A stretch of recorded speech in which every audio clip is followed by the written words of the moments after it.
Raka, seorang pemuda sederhana dari kampung, jatuh hati pada Aurel, gadis cantik dari keluarga kaya raya. Cintanya ditolak mentah-mentah, bukan karena dia tak tulus, tapi karena dia tak punya apa-apa. Hatinya hancur saat Aurel menyebutnya tidak selevel, namaku Raka. Dulu, aku hanyalah pemuda kampung biasa yang hidup dari sisa harapan. Hidupku dipenuhi suara genteng bocor saat hujan, nasi hangat tanpa lauk, dan harapan ibu yang entah bagaimana selalu percaya aku akan sukses, meskipun aku sendiri belum tentu yakin. Aku ingat betul, sore itu aku pulang dari kerja serabutan, jadi tukang angkut barang di pasar. Tangan belepotan tanah dan keringat, baju bau matahari, tapi entah kenapa hati ini nekat. Aku mandi seadanya, pakai kemeja pinjaman, dari teman kos, lalu naik ojek ke sebuah acara kampus. Bukan untuk pamer tentu. Aku cuma mau lihat dia, Aurel, gadis yang entah kenapa bisa nyangkut di kepalaku sejak pertama kali aku bantu angkat sound system waktu acara pentas seni Fakultas Ekonomi. Dia cantik. Tapi bukan cuma cantik, dia kelihatan seperti orang yang datang dari dunia lain. Wajahnya bersih, rambutnya selalu rapi, dan gaya bicaranya seperti tak pernah kenal repotnya hidup. Dan aku bahkan harus mikir 2 kali kalau mau beli kopi sachet. Tapi tetap saja aku nekat datang ke acara itu. Duduk paling belakang, memperhatikan dari jauh. Ketika dia tampil di atas panggung untuk membacakan puisi, aku cuma bisa tersenyum kecil. Dalam hati, tentu saja. Rasanya aneh, melihat seseorang yang tak pernah tahu rasanya digigit nyamuk tidur tanpa kelambu, bisa begitu memukau dunia. Usai acara, aku memberanikan diri mendekat.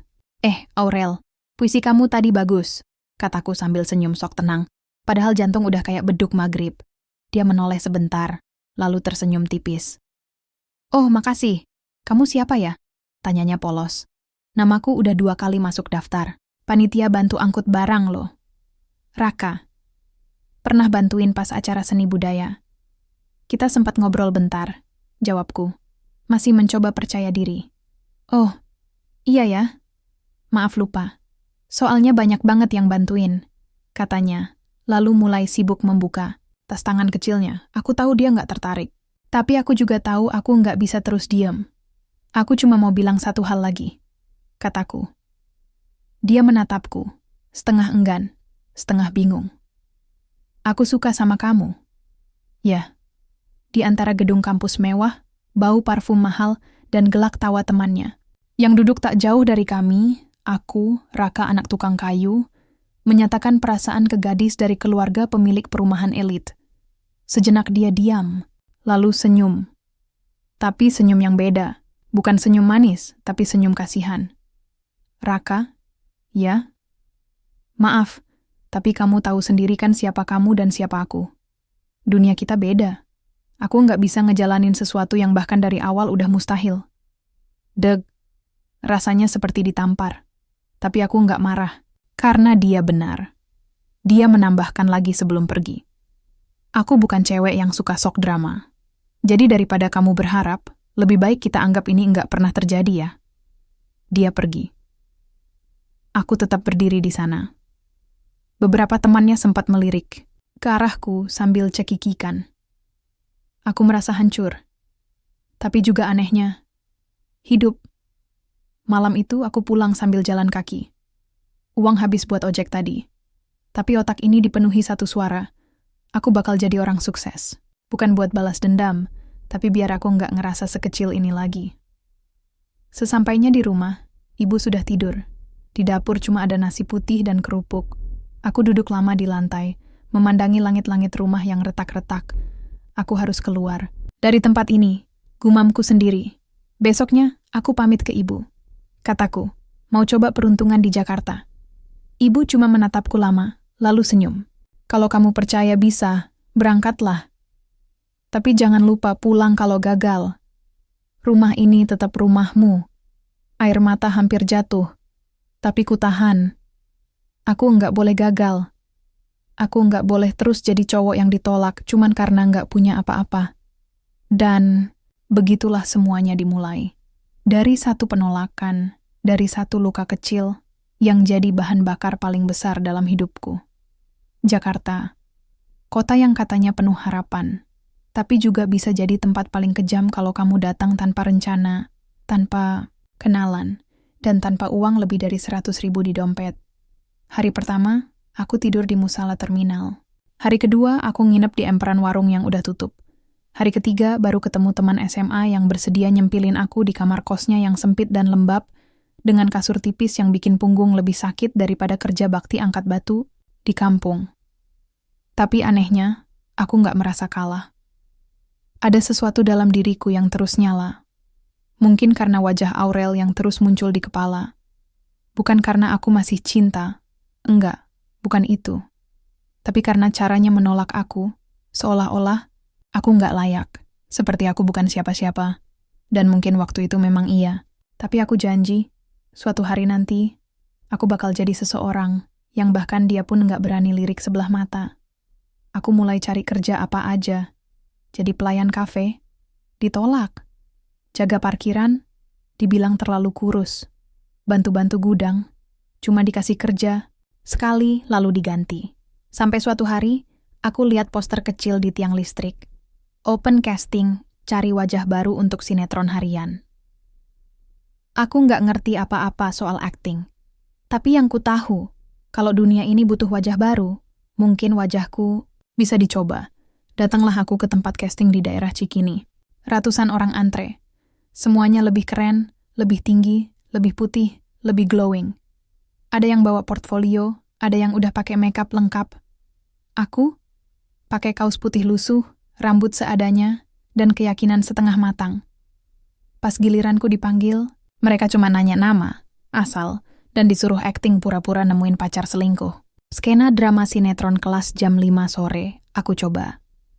Bikin ekspresi marah, nangis, kecewa. Semuanya kutumpahin di satu adegan itu. Mungkin karena semua rasa kecewa dalam hidupku kumpul di situ. Pas selesai, 1 dari 3 juri bisik ke temannya, anak ini matanya jujur. Tapi ya selebihnya nggak ada kabar. Seminggu, 2 minggu, 3 minggu. Aku kembali kerja serabutan, jadi kuli panggul, bersih-bersih warung, bahkan sempat bantu tukang parkir di mall. Tapi tiap malam aku selalu latihan di depan cermin. Baca skrip yang aku tulis sendiri, latihan, dialog, mimik wajah, nangis pura-pura. Gila? Mungkin. Tapi aku percaya, kalau kamu nggak percaya sama dirimu sendiri, siapa lagi yang mau? 2 bulan setelah casting pertama, aku dapat telepon. Mas Raka, ini dari PH Tirta Vision. Kamu bisa datang ke kantor kami besok pagi jam 9? Tangan langsung gemetar. Bukan karena senang, tapi karena ini pertama kalinya seseorang dari dunia yang jauh di atas langit kampungku nyebut namaku dengan niat kerja sama. Besoknya aku datang. Diterima jadi figuran di sinetron harian. Bayarannya kecil. Peran juga cuma lewat belakang layar bawa kopi. Tapi bagiku, itu seperti satu langkah ke depan. Dan begitulah. Hari-hariku berubah. Dari figuran, naik ke peran pembantu. Dari pembantu, mulai dilirik sutradara buat dialog lebih panjang. Sekali waktu aku diminta jadi tokoh anak muda miskin, yang ditinggal kekasihnya karena kaya mendadak. Ironis banget kan? Waktu terus berjalan. Aku mulai dikenal. Di lokasi syuting, ada satu orang yang sering perhatikan aku diam-diam. Namanya Rangga, manajer artis katanya. Awalnya aku kira dia cuma iseng. Tapi suatu hari, dia ngajak ngobrol. Lu punya sesuatu? Raka. Lu belum jago, tapi lu jujur. Gua suka itu. Aku cuma cengar-cengir. Bingung harus jawab apa. Gua mau jadi manajer lo. Kita mulai dari bawah. Gua nggak janjiin lo bakal jadi bintang besar dalam semalam. Tapi kalau lo mau usaha, gua temenin sampai lo bersinar. Aku nunduk lama. Habis itu, aku ulurkan tangan. Dan disitulah semuanya benar-benar dimulai. Setiap malam, aku masih sering teringat Aurel. Tapi bukan karena perasaan cinta. Lebih ke semacam bara kecil yang nggak pernah padam. Aku pengen suatu hari, kalau dia lihat aku lagi, dia nggak akan bilang, siapa kamu? Tapi malah diem, bengong, dan sadar. Cowok yang pernah dia tolak mentah-mentah itu, sekarang berdiri di tempat yang bahkan dia sendiri nggak sangka. Tapi waktu itu, aku nggak tahu. Tuhan ternyata punya rencana yang lebih dari sekadar bikin dia menyesal. Dia bakal bikin aku berdiri di panggungnya. Bukan sebagai mantan yang terluka, tapi sebagai seseorang yang menang, dengan kepala tegak. Ternyata, dunia hiburan nggak secantik yang kelihatan di layar kaca.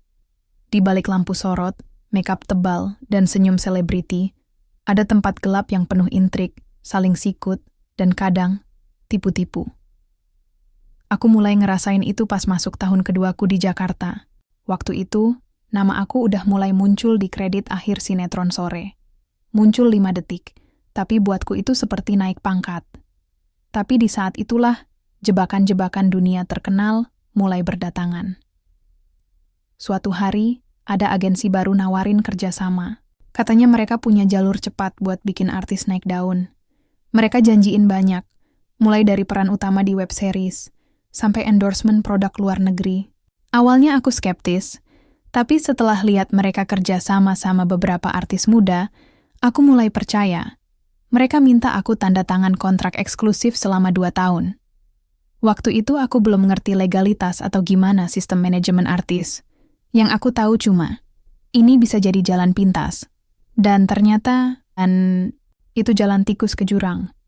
Setelah aku tanda tangan, job yang dijanjikan nggak ada kabar.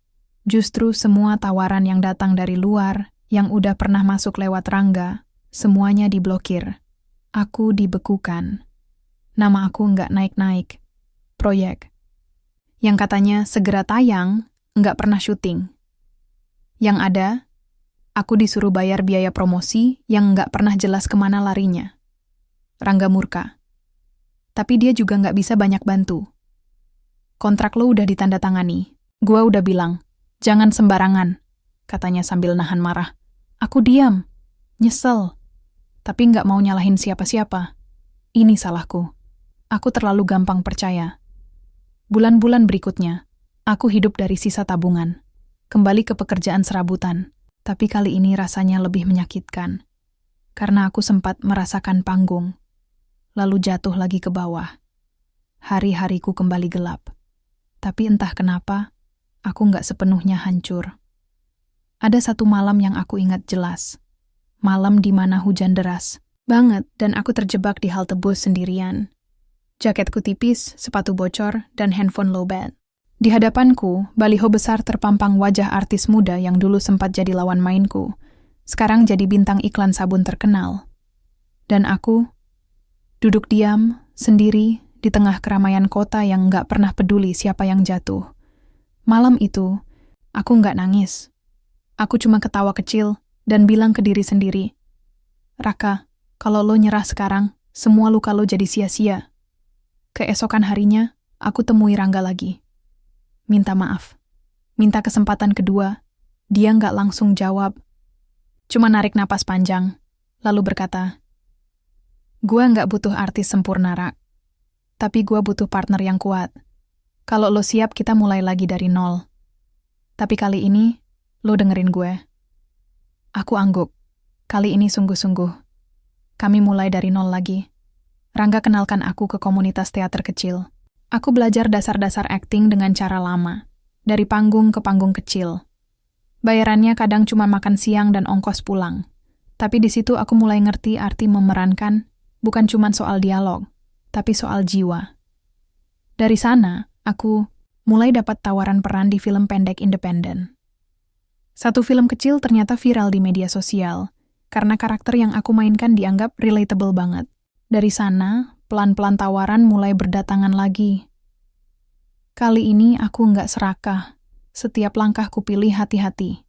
Nggak semua tawaran aku ambil. Rangga jadi tameng sekaligus kompas. Sampai akhirnya, datang tawaran film layar lebar. Judulnya, Sebelah Hati. Aku jadi pemeran utama. Film itu meledak. Namaku mulai disebut di media. Wawancara, podcast, undangan talk show. Semuanya datang beruntun. Tapi aku tetap ingat siapa aku. Aku tetap pulang ke kosan sempit, tetap jajan di warteg, dan tetap nyisihin gaji buat ibu di kampung. Dan saat namaku masuk nominasi pemeran utama pria terbaik di ajang penghargaan nasional, aku tahu, luka masa. Lalu itu, nggak sia-sia, tapi hidup belum selesai mempermainkanku. Karena satu hari, saat aku baru selesai wawancara dengan sebuah stasiun TV, aku bertemu seseorang di lobi Hotel Aurel. Dia sedang menggandeng seorang pria, berjas rapi, rambut licin, wajah familiar. Rangga, manajerku. Mereka tampak seperti pasangan, tertawa bersama. Dan saat mata kami bertemu, dia berhenti sebentar. Tatapannya penuh kaget. Tapi bukan kaget karena ketemu mantan. Lebih ke kaget karena dia baru sadar cowok yang pernah dia tolak, sekarang berdiri di tempat yang dia kira nggak akan pernah bisa kucapai. Aku cuman senyum, lalu jalan melewatinya, tanpa kata apa-apa. Aku nggak perlu balas dendam. Karena kadang, berdiri tegak saja sudah cukup buat menunjukkan aku nggak pernah kalah. Beberapa minggu setelah pertemuan itu di lobi hotel, aku masih belum sepenuhnya bisa melepaskan adegan itu dari kepalaku. Aurel, Rangga, bersama. Bukan karena aku cemburu. Enggak, perasaan itu udah lama mati. Tapi rasanya aneh aja. Dunia ini terlalu sempit, atau Tuhan emang lagi iseng menyatukan kembali potongan-potongan hidupku yang dulu pernah berserakan. Aku coba tetap profesional. Rangga masih jadi manajerku. Kami masih kerja bareng tiap hari. Tapi sejak aku lihat dia sama Aurel, ada jarak yang tiba-tiba muncul di antara kami. Bukan karena dia salah, tapi karena aku sendiri yang belum selesai dengan masa lalu. Yang bikin lebih rumit, Rangga mulai sering absen dari jadwal kerja kami. Sibuk, katanya. Urusan pribadi. Aku bisa tebak siapa yang dia urus. Dan entah kenapa, makin hari aku makin ngerasa asing. Suatu malam, aku duduk di balkon kecil apartemen mungilku. Habis syuting. Masih pakai kaos putih keringat dan celana training. Di tangan, segelas teh manis yang udah dingin. Aku buka Instagram. Iseng scroll. Sampai akhirnya nemu akun Aurel. Isinya foto-foto mewah, gala dinner, launching produk, liburan ke luar negeri. Semua serba mahal. Di salah satu postingannya, ada dia dan Rangga, berdiri di depan background bertuliskan Private Engagement Preview. Kepalaku langsung berputar. Lamaran? Jadi, mereka serius? Lucu ya? Dulu aku pernah mimpiin Aurel jadi pendamping hidupku. Sekarang, aku cuma bisa lihat dia dari layar, bersama manajer yang selama ini berdiri di belakang kesuksesanku. Tapi anehnya, aku nggak marah. Justru aku ngerasa damai. Seolah-olah semesta mau bilang, tenang Rak, kamu udah sembuh. Beberapa hari kemudian, aku diundang jadi bintang tamu di sebuah acara televisi. Acara itu spesial karena bertema kisah sukses dari nol. Pas banget kan? Di belakang panggung, aku duduk bersama tamu lain. Di situ aku kenalan dengan seorang wanita bernama Tari. Suaranya lembut, tawanya ringan. Dia bukan artis tapi pebisnis muda yang dulunya penjual jajanan keliling. Sekarang, dia punya usaha catering sehat yang viral di medsos. Orangnya sederhana, nggak banyak gaya, tapi setiap kalimatnya bikin aku merasa nyaman. Gimana rasanya jadi terkenal, Mas Raka? Katanya sambil tersenyum. Aku angkat bahu. Kadang capek, tapi bersyukur. Karena dulu saya cuma anak kampung yang bahkan nggak tahu cara hidup di Jakarta. Dia ketawa. Saya juga. Dulu jualan risol, sekarang jual paket diet. Dari obrolan itu, kami jadi akrab. Nggak butuh waktu lama sampai aku minta nomornya. Bukan karena naksir, tapi karena hatiku ngerasa tenang tiap ngobrol sama dia. Dan buat orang sepertiku, yang hidupnya penuh tekanan dan sorotan, ketenangan itu jadi kemewahan. Minggu-minggu berlalu, aku dan Tari makin sering komunikasi. Kadang cuma tukar kabar, kadang curhat soal pekerjaan. Semakin lama, aku mulai sadar, Tari bukan cuma teman ngobrol. Dia perempuan yang tahu rasanya diremehkan, tapi nggak pernah berhenti berjuang. Sama seperti aku. Sampai suatu malam kami duduk di rooftop kafe kecil yang sepi. Hujan baru saja reda. Di atas, langit Jakarta gelap tapi indah. Kami duduk bersebelahan, diam, hanya ditemani suara kendaraan dari kejauhan. Kalau kamu bisa balik ke masa lalu, Rak, kata Tari tiba-tiba, apa yang pengen kamu ubah? Aku mikir sejenak. Lalu jawab pelan. Mungkin, aku pengen bilang ke diriku yang dulu. Sabar ya, kamu gak akan selamanya dihina. Tari tersenyum kecil, lalu menggenggam tanganku. Dan sekarang kamu harus bilang ke dirimu yang sekarang. Jangan lupa siapa kamu. Aku tengok dia, lama. Dan di matanya, aku lihat sesuatu yang bahkan gak pernah aku temukan di mata Aurel. Ketulusan.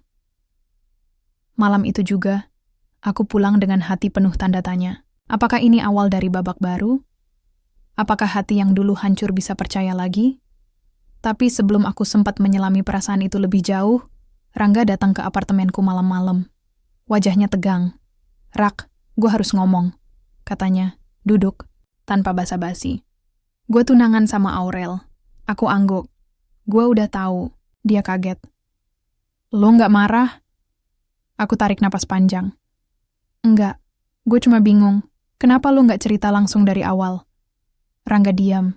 Lalu dia bilang sesuatu yang bikin malam itu berubah. Rak, sebenarnya gue dijodohin sama dia. Ini semua karena bisnis keluarga. Orang tua gue dan keluarga Aurel punya rencana merger. Gue nggak punya pilihan. Aku mematung. Merger, perjodohan. Jadi ini semua bukan cinta? Gue nggak cinta sama dia, Rak. Lanjutnya.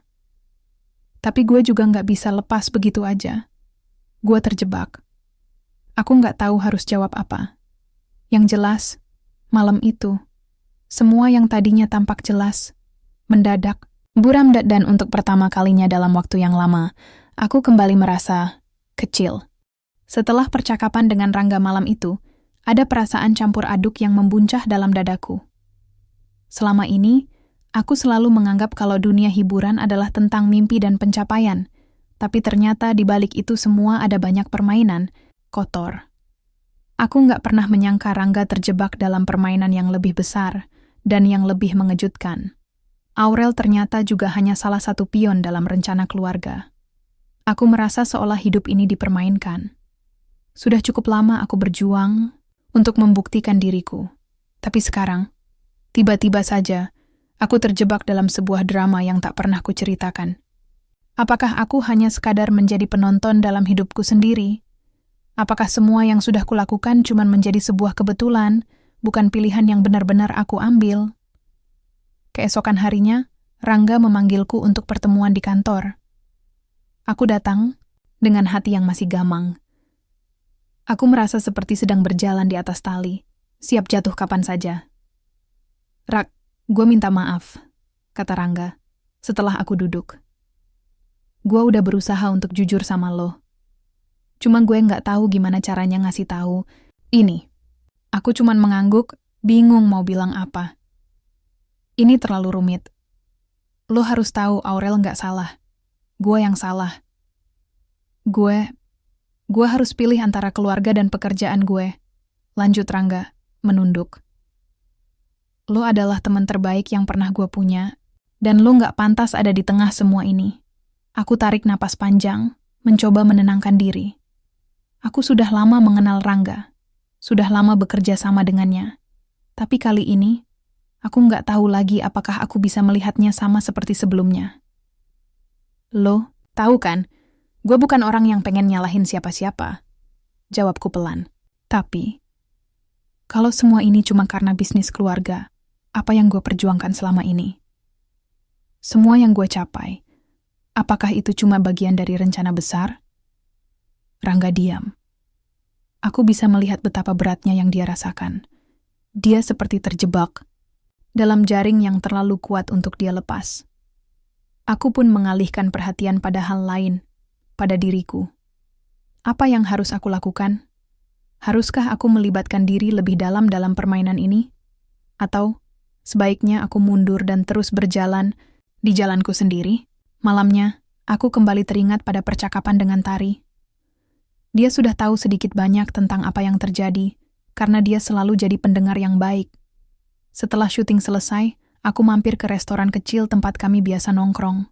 Tari sudah ada di sana, menunggu dengan secangkir teh hangat di meja.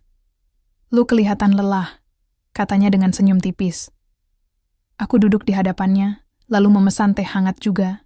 "Lo nggak tahu seberapa capeknya gue. Kadang gue bingung sama apa yang gue perjuangkan." Tari menatapku dengan penuh perhatian. "Gue ngerti. Tapi lo nggak harus selalu berjuang sendirian. Kalau lo mau, gue bisa bantu." Aku tersenyum tipis. "Tari, masalahnya bukan soal bantu atau enggak. Masalahnya, gue lagi ada di titik di mana gue harus nentuin pilihan. Antara berdiri di atas kaki sendiri, atau terjebak dalam permainan yang lebih besar, yang gue nggak ngerti." Tari diam, menyimak. Setelah beberapa detik, dia membuka mulut. "Lo harus pilih yang terbaik buat lo, Rak. Jangan biarkan orang lain menentukan arah hidup lo. Lo udah cukup jauh sampai ke sini." Itu kata-kata yang aku butuhkan. Kadang, kita cuma butuh seseorang untuk mengingatkan kita bahwa kita berhak memilih jalannya sendiri. Dan mungkin, pilihan itu bukanlah tentang siapa yang ada di sebelah kita, tapi tentang siapa yang kita lihat di cermin. Keesokan harinya, aku mendapat kabar mengejutkan. Aurel mengundangku untuk datang ke acara lamaran mereka. Aku sempat terkejut. Apakah ini sebuah jebakan? Atau dia benar-benar ingin aku hadir sebagai bagian dari perjalanan hidupnya? Tapi setelah berpikir panjang, aku memutuskan untuk datang.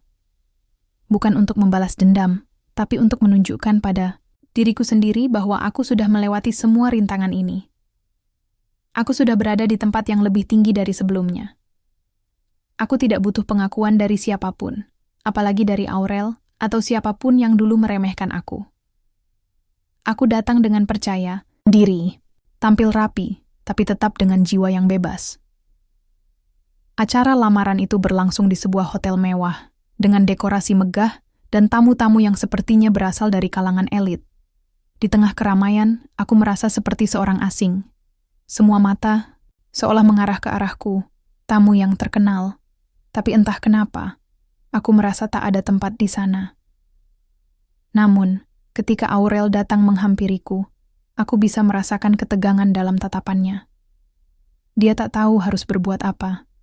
Aku melihatnya beberapa detik lalu berkata, "Aku datang hanya untuk melihat bahwa apa yang aku capai bukan untuk membuktikan sesuatu pada orang lain, tapi untuk diri sendiri." Aku menatap matanya yang mulai berkaca-kaca, lalu berpaling. Saat itu, aku tahu, aku tidak perlu menjelaskan lebih jauh.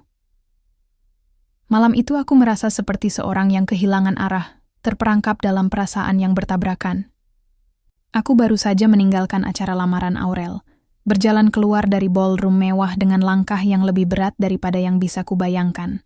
Semua yang kuinginkan bukan balas dendam, tapi justru sebuah pengakuan yang mungkin tidak akan pernah datang. Ada kalanya kita berjuang begitu keras untuk mencapai sesuatu, dan ketika kita sudah mencapainya, kita malah merasa kosong. Dan malam itu, aku merasa kosong. Aku sudah berhasil. Aku sudah sukses. Tapi apa artinya semua itu tanpa rasa damai? Aku duduk di kursi mobilku, menatap kaca spion yang memantulkan wajahku, wajah yang dulu penuh dengan harapan. Sekarang, hanya ada bayangan kebingungan. Apakah ini yang aku cari selama ini? Apakah dengan datang ke acara itu, aku akhirnya mendapatkan apa yang aku inginkan? Aku menghela napas. Tidak ada jawaban yang datang, hanya suara detak jam di mobilku yang terdengar semakin keras. Beberapa hari setelah acara itu, aku kembali sibuk dengan syuting dan jadwal-jadwal yang padat. Tapi semakin aku berusaha untuk terus maju, semakin aku merasa perasaan-perasaan itu semakin menggerogoti. Bagaimana bisa aku terus berlari menuju sesuatu yang tidak kutahu pasti? Hari-hari berlalu, tapi aku masih merasa ada yang hilang. Tari mulai merasakan perubahan dalam diriku. Dia tahu kalau aku sedang berjuang dengan perasaan yang datang begitu cepat, tanpa aku sadari. Hari itu, aku memutuskan untuk mengajak dia berbicara, sekadar untuk melepaskan sedikit beban. "Kamu kelihatan nggak oke, Ra. Kenapa?" Tanya Tari dengan lembut saat kami duduk di sebuah kedai kopi kecil di pinggir kota. Aku menatapnya, lalu menjawab, "Aku nggak tahu. Rasanya seperti hidupku ada di tempat yang salah. Dan aku nggak tahu apa yang sebenarnya aku inginkan. Tari menatapku, memegang tanganku dengan lembut. Gue ngerti, Ra. Lo udah jauh, udah jadi orang yang berbeda dari yang dulu. Tapi kadang kita harus berhenti sejenak untuk nanya sama diri sendiri. Apa yang benar-benar kita inginkan? Aku terdiam, mencoba mencerna kata-katanya. Mungkin aku sudah terlalu lama berlari, mengejar kesuksesan, tanpa benar-benar tahu apakah itu yang aku inginkan. Beberapa hari setelah percakapan dengan Tari, aku mendapatkan tawaran besar, film layar lebar yang bisa membuat karierku semakin menanjak. Itu adalah tawaran yang sangat besar. Jika aku menerima, aku akan mendapatkan popularitas yang jauh lebih besar lagi. Semua orang akan mengenalku. Aku akan jadi bintang yang tak terbendung. Namun, entah kenapa aku merasa ragu. Dulu, tawaran seperti ini adalah yang aku impikan. Tapi sekarang, tawaran itu terasa seperti beban. Aku kembali bertemu dengan Rangga. Dia ingin berbicara lagi tentang masa depan karierku, tentang tawaran ini. Kami duduk di sebuah kafe di pinggir jalan, jauh dari keramaian. Lo harus ambil kesempatan ini, Ra, kata Rangga, seakan tahu keraguan yang melanda. Lo udah lama berusaha untuk ini, semua kerja keras lo bakal terbayar. Aku mengangguk, pelan. Tapi hatiku terasa berat. Aku nggak tahu, Rangga. Semua ini terasa seperti sesuatu yang nggak bisa aku kendalikan lagi. Kayak hidupku diputuskan oleh orang lain. Rangga menatapku, lalu menjawab dengan serius. Kadang, hidup memang nggak selalu sesuai dengan rencana kita. Tapi lo harus ingat, Ra, nggak ada yang salah dengan meraih impian lo. Lo nggak akan pernah tahu kalau lo nggak coba. Aku terdiam. Kata-kata itu kembali mengingatkanku pada Aurel. Apakah dia tahu apa yang sebenarnya aku rasakan? Apakah dia juga merasa terjebak dalam dunia yang dibuat oleh orang lain, sama seperti aku? Hari berikutnya, aku mendapatkan undangan dari Aurel. Sebuah pesan singkat melalui WhatsApp yang mengatakan, "Raka, bisa ketemu? Aku ingin bicara. Aku bingung. Apa yang bisa dia katakan padaku sekarang?" Setelah acara lamaran itu, aku merasa tidak ada lagi yang perlu dibicarakan. Tapi, entah kenapa, aku merasa perlu untuk mendengarnya. Aku memutuskan untuk bertemu di sebuah kafe di luar kota, tempat yang tidak terlalu ramai. Ketika aku sampai, Aurel sudah menunggu di meja sudut, dengan ekspresi yang sulit kubaca. "Raka, terima kasih sudah datang," katanya dengan suara yang terasa lebih rendah dari biasanya. Aku duduk di hadapannya. "Ada apa, Aurel?" Dia menarik napas dalam-dalam.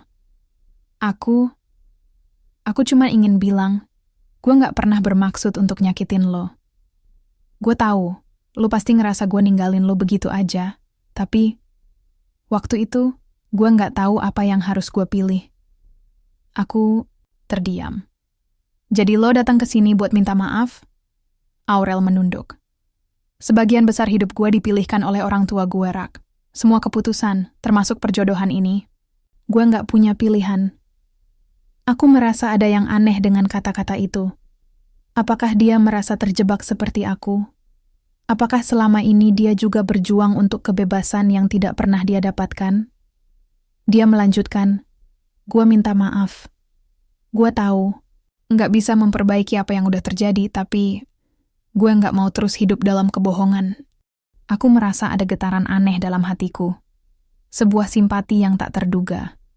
Mungkin, pada akhirnya, kami berdua, Aurel dan aku, hanya berjuang untuk hal yang sama. Kebebasan. "Lo gak perlu minta maaf, Aurel," jawabku pelan. "Kita semua punya jalan hidup masing-masing. Mungkin, ini jalannya kita." Seminggu setelah pertemuanku dengan Aurel, aku merasa seperti berada di persimpangan jalan yang tak bisa aku hindari. Kehidupan, yang dulu terasa seperti perjalanan yang pasti, kini terasa lebih seperti labirin, mencari arah yang tidak pernah jelas. Tari seringkali menghubungiku, mengajakku untuk berbicara, atau sekadar hangout, agar aku tidak terjebak dalam rutinitas yang semakin menekan. Sejujurnya, aku merasa dia adalah satu-satunya orang yang benar-benar mengerti perasaanku akhir-akhir ini. Dia seperti cahaya kecil yang menuntunku keluar dari kegelapan, meskipun aku tidak tahu kemana arahku selanjutnya. Suatu sore, setelah selesai syuting, aku memutuskan untuk duduk sebentar di sebuah taman kecil dekat tempat tinggalku. Dari sana, aku bisa melihat beberapa anak kecil yang sedang bermain bola, tertawa riang tanpa beban. Kehidupan mereka sepertinya sangat sederhana, dan di sana aku merasakan sesuatu yang hilang dalam hidupku. Aku menarik napas dalam-dalam, mencoba menenangkan diri. Dunia ini, karierku, semuanya seperti sebuah permainan yang aku ikuti, namun aku tak pernah benar-benar memilih peranku. Semua yang terjadi, kesuksesan, ketenaran, semuanya datang begitu saja. Dan sekarang, aku merasa kehilangan arah. Seperti sepotong puzzle yang hilang di tengah kebisingan. Tari datang mendekat, duduk di sebelahku tanpa bertanya. Kami hanya diam sejenak, merasakan angin sore yang membawa ketenangan. Aku bisa merasakan dia mengamati, tahu kalau aku sedang tidak baik-baik saja. Apa yang lo pikirkan, Ra? Tari akhirnya bertanya. Suara lembutnya memecah keheningan. Aku memandang langit yang mulai gelap, menarik napas lagi sebelum menjawab. Tari, kadang gue mikir, apa semua ini beneran yang gue inginkan? Apa semuanya udah cukup? Tari menatapku dengan penuh perhatian. Lo harus ngambil keputusan sendiri, Ra. Lo bisa memilih jalannya. Kalau lo merasa lo udah cukup, ya berhenti. Tapi kalau lo merasa lo belum selesai, teruskan. Gue cuma bisa dukung lo, nggak lebih. Aku menunduk, sedikit tersenyum. Dia selalu tahu bagaimana cara mengingatkan tanpa harus menghakimi. Aku tidak tahu apakah aku sudah siap untuk membuat keputusan besar itu. Tapi yang pasti, aku mulai merasa bahwa aku tidak bisa terus hidup dalam kebimbangan. Keesokan harinya, aku menerima telepon dari Rangga yang membuat hatiku berdebar. Dia bilang, ada hal penting yang harus aku ketahui. Aku sudah bisa menebak. Pasti ada sesuatu yang berkaitan dengan tawaran film besar yang masih menggantung di depan mata. Rangga mengajak aku untuk bertemu di sebuah restoran. Saat aku sampai, dia sudah menunggu di meja sudut dengan ekspresi serius. Rak, ada yang harus gue jelasin. Ini soal film yang lo dapet itu. Rangga mulai, suaranya berat. Gue udah bicara sama pihak produser, dan mereka ngasih gue kesempatan untuk lo ambil peran utama. Ini bisa jadi lompatan karier yang nggak bisa lo tolak. Aku mengangguk pelan, menatapnya dengan hati yang penuh keraguan. Tapi Rangga, gue nggak tahu. Semua yang terjadi, gue merasa seperti hidup gue bukan milik gue sendiri. Semua keputusan diambil oleh orang lain. Rangga menghela napas. Gue paham, Rak. Gue tahu lo lagi ada di titik yang berat. Tapi lo harus ngerti, kesempatan ini mungkin nggak akan datang 2 kali. Lo bisa jadi bintang yang lebih besar dari yang lo bayangkan. Aku terdiam, mempertimbangkan kata-kata. Rangga, kesempatan seperti ini datang hanya sekali seumur hidup. Itu adalah kenyataan yang tak bisa disangkal. Tetapi, jika aku menerima tawaran itu, apakah aku akan merasa lebih puas? Atau aku hanya akan terjebak lebih jauh dalam dunia yang tidak pernah aku pilih? Gue butuh waktu buat mikir, kataku akhirnya. Mungkin ini keputusan terbesar dalam hidup gue. Malam itu, aku kembali dihadapkan pada dilema yang sama. Aku duduk di kamar, menatap layar ponselku yang menyala. Ada pesan dari Aurel, yang datang setelah seminggu kami tidak berkomunikasi. Raka, aku pikir sudah saatnya kita bicara lebih lanjut. Aku ingin minta maaf atas semuanya. Aku ingin bertemu. Tolong, jangan menghindar. Aku membaca pesan itu berkali-kali, merasakan emosi yang bercampur aduk. Aurel ingin bicara, tapi apa yang bisa kami bicarakan? Apakah ini hanya untuk meluruskan masa lalu? Atau apakah ada sesuatu yang lebih dalam di balik pesan itu? Aku memutuskan untuk menunggu. Tak ada gunanya terburu-buru. Hari berikutnya, aku memutuskan untuk bertemu dengan Tari. Aku ingin mendengarnya sekali lagi, menanyakan apa yang seharusnya aku lakukan. Tari, gue bingung. Lu pernah merasa kayak hidup lo ada di jalan yang salah nggak? Tanyaku dengan tatapan kosong. Tari menatapku dalam-dalam, lalu tersenyum tipis. Lu nggak akan pernah tahu, Ra. Kalau lo nggak berani ambil langkah pertama, semua orang punya jalan hidup masing-masing. Dan nggak ada yang bisa menentukan itu kecuali lo sendiri. Aku terdiam. Kata-kata itu seperti angin yang menyentuh hati. Tiba-tiba, aku merasa lebih ringan.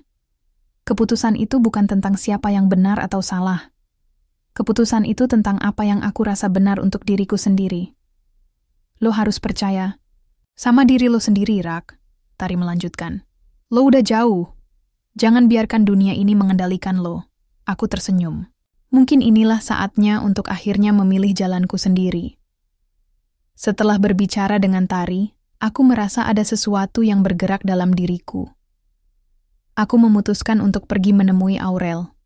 Bukan untuk mencari penutupan dari masa lalu, tetapi untuk mengungkapkan apa yang sebenarnya aku rasakan.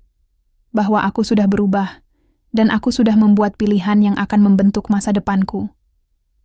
Aku sudah memutuskan. Aku akan bertemu Aurel, dan aku akan berkata apa adanya. Mungkin ini saatnya untuk menutup buku lama. Buku yang penuh dengan kenangan pahit dan manis yang seharusnya tidak ada lagi dalam hidupku. Setelah berhari-hari bergulat dengan perasaan, aku merasa bahwa aku sudah cukup menjalani kehidupan yang dikendalikan oleh orang lain. Termasuk hubungan ini. Pertemuan ini, dengan Aurel, bukan untuk mengembalikan apa yang pernah hilang, tapi untuk memberi ruang bagi masa depan yang lebih baik, yang aku pilih sendiri. Hari itu, aku mengirim pesan kepada Aurel untuk memberitahunya bahwa aku ingin bertemu. Kami sepakat untuk bertemu di sebuah kafe yang lebih sepi, jauh dari keramaian, tempat yang dulu sering kami datangi saat masih bersama. Tempat yang menyimpan begitu banyak kenangan. Aku datang lebih dulu, duduk di meja sudut, memesan secangkir kopi hitam. Sementara aku menunggu, pikiranku melayang ke masa lalu, ke masa-masa ketika Aurel dan aku masih muda, penuh dengan impian dan harapan. Namun, kenyataannya kini berbeda. Aurel bukan lagi perempuan yang aku kenal sepenuhnya. Dan aku pun bukan pria yang dulu. Beberapa menit kemudian Aurel datang, mengenakan gaun simpel yang tetap menampilkan pesona khasnya. Matanya sedikit merah, seperti baru saja menangis. Tapi aku tahu, di balik itu, ada banyak perasaan yang sedang bergumul dalam dirinya. Kamu datang, Aurel berkata pelan saat duduk di hadapanku. Tatapannya tidak bisa menyembunyikan kekhawatiran. Aku mengangguk, menatapnya dengan tenang. Aku datang karena aku merasa kita harus bicara, Aurel. Tentang semuanya. Aurel menghela napas panjang. Aku juga merasa begitu. Aku nggak tahu harus mulai dari mana. Aku menatapnya dengan hati yang mulai berat. Lo nggak perlu jelasin apapun, Aurel. Gua ngerti. Lo nggak salah. Semua yang terjadi, itu pilihan kita. Gue juga nggak bisa salahin lo. Tapi, gue juga nggak bisa terus hidup dengan masa lalu yang belum selesai. Aurel terdiam, matanya berkilat seakan ingin mengucapkan sesuatu, tapi kata-kata itu terhalang oleh kebingungannya sendiri. Rak, gue nggak tahu lagi bagaimana melanjutkan hidup gue. Tapi, gue ingin lo tahu. Aku menyesal. Aku nggak tahu waktu itu harus memilih apa. Aku memandangnya dengan pandangan yang lebih dalam dari sekadar rasa sakit. Ada rasa kasihan di sana, tapi juga pemahaman. Kita berdua terjebak dalam pilihan orang lain, Aurel. Orang tua kita, keluarga kita, dunia yang selalu menuntut kita untuk jadi sesuatu yang kita nggak pilih sendiri. Tapi sekarang, kita punya kesempatan untuk memilih jalan masing-masing. Aurel menunduk, terlihat cemas. Aku nggak tahu bagaimana hidup tanpa lo, Rak. Aku nggak tahu apa yang harus aku lakukan. Aku merasakan sesuatu yang mengganggu dalam hatiku. Mungkin ini adalah rasa sayang yang tak pernah sepenuhnya hilang. Tapi aku tahu, kami berdua sudah terlalu jauh untuk kembali. Kami sudah berubah, dan perubahan itu tidak bisa diputar kembali. Kita udah berubah, Aurel. Lo juga tahu itu. Gue nggak bisa terus hidup dalam bayang-bayang masa lalu yang nggak bisa gue kontrol lagi. Gue datang ke acara lamaran lo bukan untuk membalas dendam, tapi untuk menunjukkan bahwa gue udah ada di tempat yang gue pilih sendiri. Gue udah bangkit, dan gue nggak bisa kembali lagi. Aurel terdiam, memejamkan matanya sejenak sebelum akhirnya menatapku dengan air mata yang hampir jatuh. Rak, aku minta maaf kalau aku pernah nyakitin lo. Aku tahu itu nggak akan mengubah apa-apa, tapi aku berharap kita bisa baik-baik saja, meskipun nggak bersama. Aku mengangguk pelan. Kita nggak bisa kembali, Aurel. Tapi itu nggak berarti kita nggak bisa baik-baik saja. Gua berharap lo bahagia, dengan atau tanpa gua. Mendengar itu, Aurel tampak seperti menghela napas panjang, seolah beban besar yang ada di pundaknya sedikit terangkat. Dia tersenyum tipis, menghapus air mata yang mulai mengalir. Aku akan berusaha, Rak. Aku benar-benar berharap yang terbaik untukmu. Aku tidak bisa lagi menahan diri. Aku meraih tangannya dan menggenggamnya dengan lembut. Aku juga, Aurel, aku juga. Kami berdua terdiam beberapa saat, membiarkan kenyataan ini meresap. Aku tidak tahu apakah pertemuan ini adalah akhir dari segalanya, atau sebuah awal dari penyembuhan bagi kami berdua. Tetapi satu hal yang pasti, aku siap untuk melangkah maju, meninggalkan masa lalu. Ketika pertemuan itu selesai, aku merasa sedikit lebih lega, meskipun hati ini masih terasa berat. Tapi aku tahu bahwa hidup harus terus berjalan. Aku tidak bisa terjebak di tempat yang sama lagi. Aku harus memilih jalanku sendiri, apapun itu. Aku kembali ke mobil, dan saat aku melaju di jalan yang sepi, aku melihat ke langit yang mulai gelap. Rasanya, ada kedamaian yang mulai menyentuh hatiku. Mungkin tidak ada yang benar-benar berakhir dengan sempurna, tapi setidaknya aku bisa mengakhirinya dengan ketulusan. Setelah pertemuanku dengan Aurel, aku merasa hidupku sedikit lebih ringan. Setiap langkah yang kuambil seakan lebih mantap, lebih tegas. Sebuah babak lama sudah berakhir, dan kini aku berada di ujung sebuah cerita baru yang menanti untuk dimulai.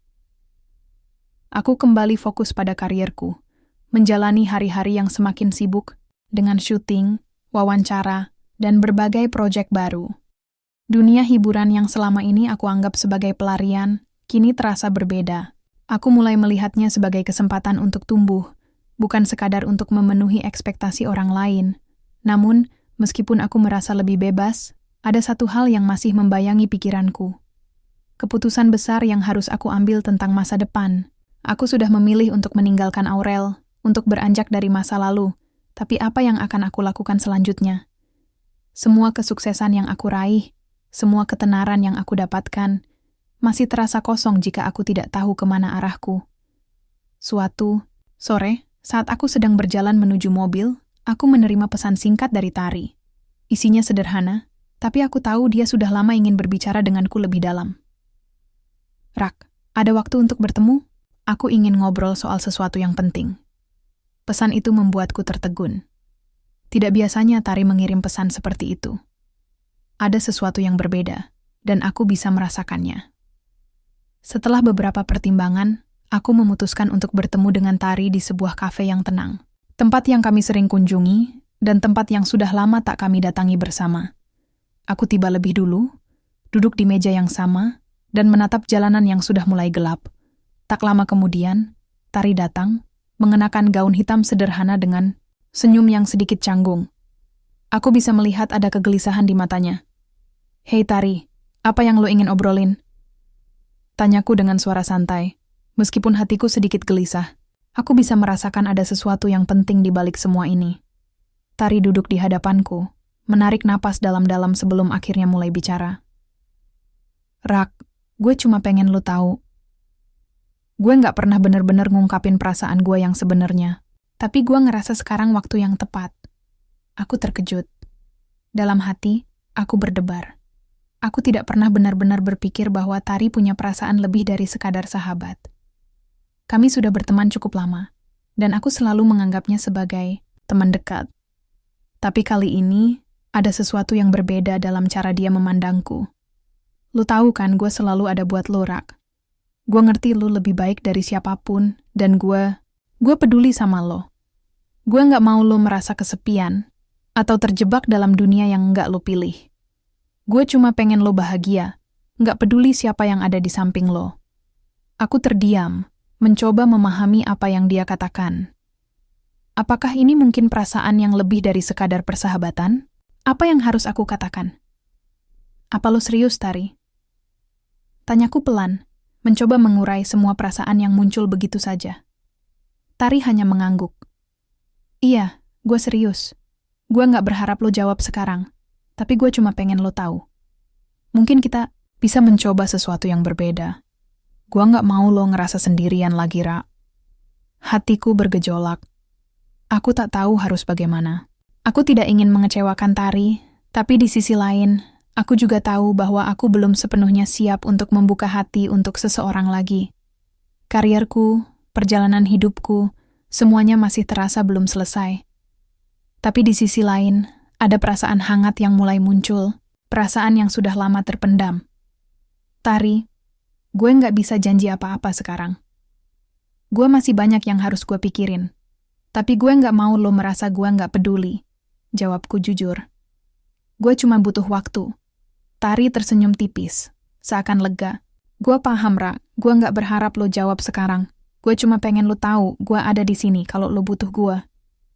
Kami terdiam sejenak, menikmati kedamaian yang tiba-tiba terasa begitu alami di antara kami. Tidak ada tekanan, tidak ada harapan yang dipaksakan. Hanya ada dua orang yang saling menghargai dan memahami satu sama lain. Beberapa hari kemudian, aku kembali berfokus pada pekerjaanku. Ada beberapa proyek film baru yang menantiku. Dan meskipun aku merasa sedikit cemas dengan apa yang akan datang, aku tahu ini adalah kesempatan yang harus kuambil. Aku berusaha untuk tidak terbebani dengan perasaan yang baru saja muncul, meskipun itu masih menghantui pikiranku. Tari dan aku kembali berkomunikasi seperti biasa, tanpa ada perubahan besar. Aku merasa lebih ringan dan lebih siap untuk menghadapi apapun yang akan datang.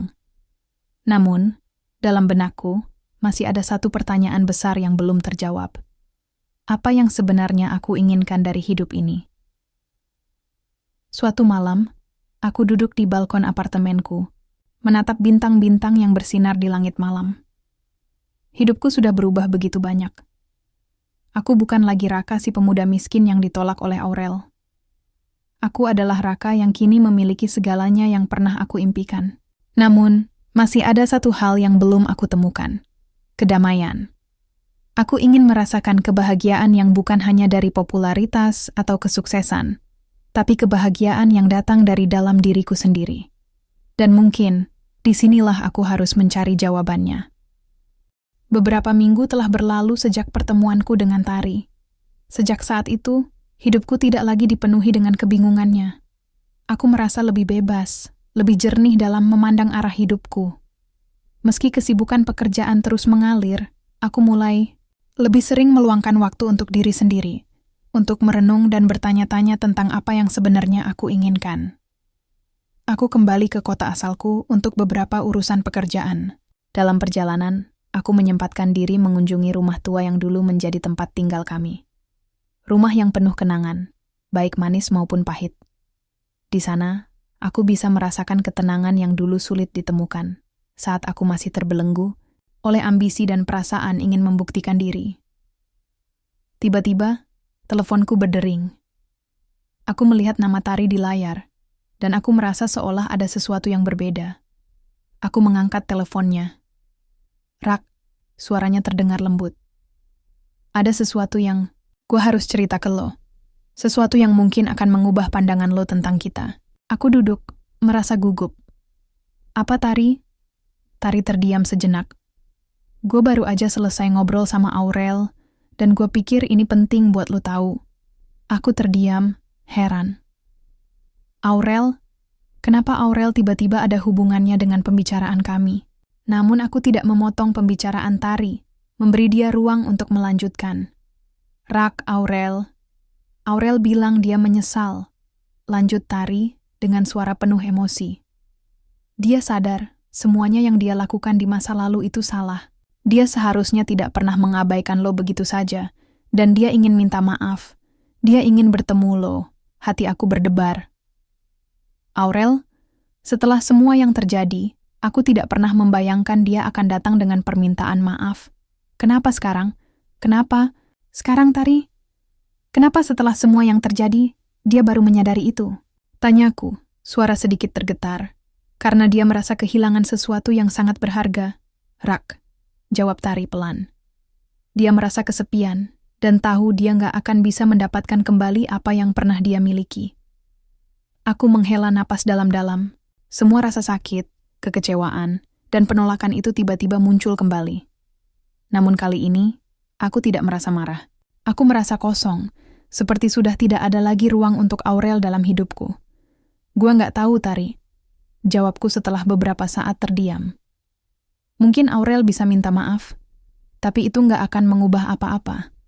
Gua udah jauh dan hidup gue sekarang ada di tempat yang berbeda. Tari terdiam, seolah memahami perasaanku. "Lu bener, Rak. Gue ngerti. Gue cuma pengen lu tahu kalau lu nggak sendirian. Gue ada di sini, dan gue akan selalu ada." Aku tersenyum tipis. Kehangatan dalam suaranya memberikan sedikit ketenangan dalam hatiku. Tidak, Aurel tidak bisa mengubah apapun. Tapi ada sesuatu yang lebih penting dari itu. Perasaan ini. Perasaan yang mulai tumbuh di antara aku dan Tari. Sesuatu yang lebih tulus, tanpa tuntutan atau harapan yang mengikat. Beberapa hari setelah itu, aku memutuskan untuk mengunjungi Aurel. Bukan untuk mencari jawaban, tetapi untuk menutup bab lama yang tak perlu lagi dibawa. Aku datang ke rumahnya, tempat yang dulu pernah kami anggap sebagai rumah bersama. Di sana, Aurel sudah menungguku. "Rak," Aurel berkata dengan suara lirih, penuh penyesalan. "Aku minta maaf.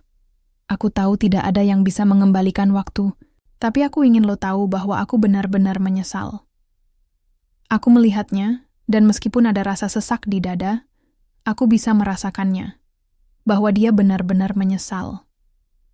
Tapi ini bukan tentang Aurel lagi. Ini tentang aku, tentang bagaimana aku menerima masa lalu dan melangkah ke depan. "Aurel," jawabku, "gua udah lama memaafkan lo. Tapi yang penting, gua udah belajar bahwa hidup gua bukan ditentukan oleh siapapun selain diri gua sendiri. Gua udah pergi jauh dari masa lalu kita, dan gue nggak bisa kembali." Aurel menunduk, matanya berkaca-kaca. Aku ngerti, Ra. Aku cuman berharap kamu bahagia." "Aku bahagia," jawabku tegas. "Aku bahagia dengan pilihan hidupku sekarang." Kami berdua terdiam, dan untuk pertama kalinya aku merasa benar-benar bebas. Tidak ada lagi rasa sakit, tidak ada lagi penyesalan. Kami berdua bisa menjalani hidup kami masing-masing, dengan cara kami sendiri.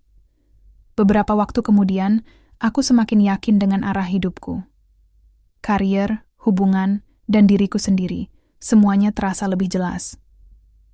Aku dan Tari mulai menjalani hubungan yang lebih dalam. Kami tidak terburu-buru, tetapi ada kehangatan yang kami bangun perlahan. Tidak ada harapan yang tinggi, hanya keinginan untuk saling mendukung, untuk menjadi lebih baik bersama. Aku belajar satu hal penting. Kedamaian tidak datang dari luar, melainkan dari dalam diri sendiri. Kesuksesan, ketenaran, bahkan cinta tidak bisa memberikan kebahagiaan yang sejati jika kita tidak damai dengan diri kita sendiri. Malam itu, setelah hari yang panjang, aku duduk sendiri di balkon apartemenku, menatap bintang yang berkilauan. Aku merasa puas. Aku merasa lengkap. Hidupku, meskipun penuh dengan perjalanan yang sulit, kini terasa penuh dengan harapan. Dan aku tahu, ini baru permulaan. Bab 10 selesai. Dengan langkah pasti, Raka akhirnya menemukan kedamaian yang dia cari selama ini.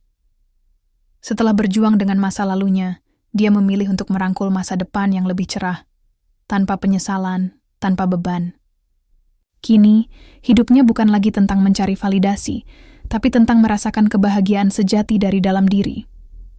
Akhirnya, Raka menemukan tempatnya dalam dunia ini, bersama seseorang yang menerima dirinya apa adanya.